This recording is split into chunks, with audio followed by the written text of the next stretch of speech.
രേഖ homely കുക്കിങ്ങിലേക്ക് എല്ലാവർക്കും സ്വാഗതം. ഞാനിന്നിവിടെ ഉണ്ടാക്കാൻ പോകുന്നത് ബീഫും ചക്കക്കുരും വെച്ചൊരു കറിയാണ്.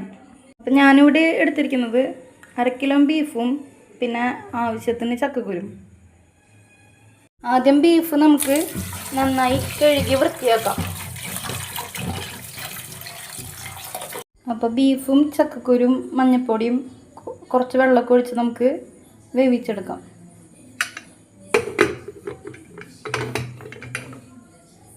അപ്പോൾ നമുക്ക് കുക്കർ അടച്ച് വെച്ച് വേവിച്ചെടുക്കാം കേട്ടോ.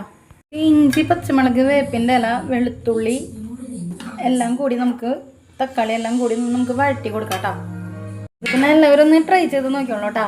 എന്നിട്ട് അഭിപ്രായമൊക്കെ കമൻറ്റിൽ അറിയിച്ചോളൂ. കുറേ നാളായി ഒരു വീഡിയോ ഒക്കെ ചെയ്തിട്ടേ. അപ്പോൾ ഇതിലേക്ക് ഗരം മസാലയും കുരുമുളക് പൊടി നമുക്ക് ചേർത്ത് കൊടുക്കാം കേട്ടോ. അപ്പം മുളക് പൊടി ആവശ്യത്തിന് നമ്മൾ ചേർത്ത് കൊടുത്തിട്ടില്ലേ, എല്ലാം കൂട്ടി നമുക്കൊന്ന് ഇളക്കി ചേർക്കാം.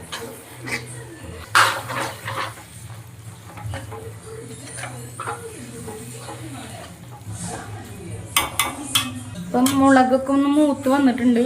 അപ്പം നമുക്ക് ഈ ബീഫും ചക്കക്കുരും നമുക്ക് ഇതിലേക്ക് തട്ടാടാം. കറി ഇവിടെ റെഡി ആയി കഴിഞ്ഞു കേട്ടോ.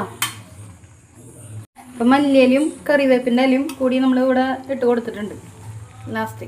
അപ്പം ഇനി എല്ലാവരും ഇതൊന്ന് ചെയ്ത് നോക്കിയിട്ട് കമൻറ്റിലൂടെ അറിയിക്കണം.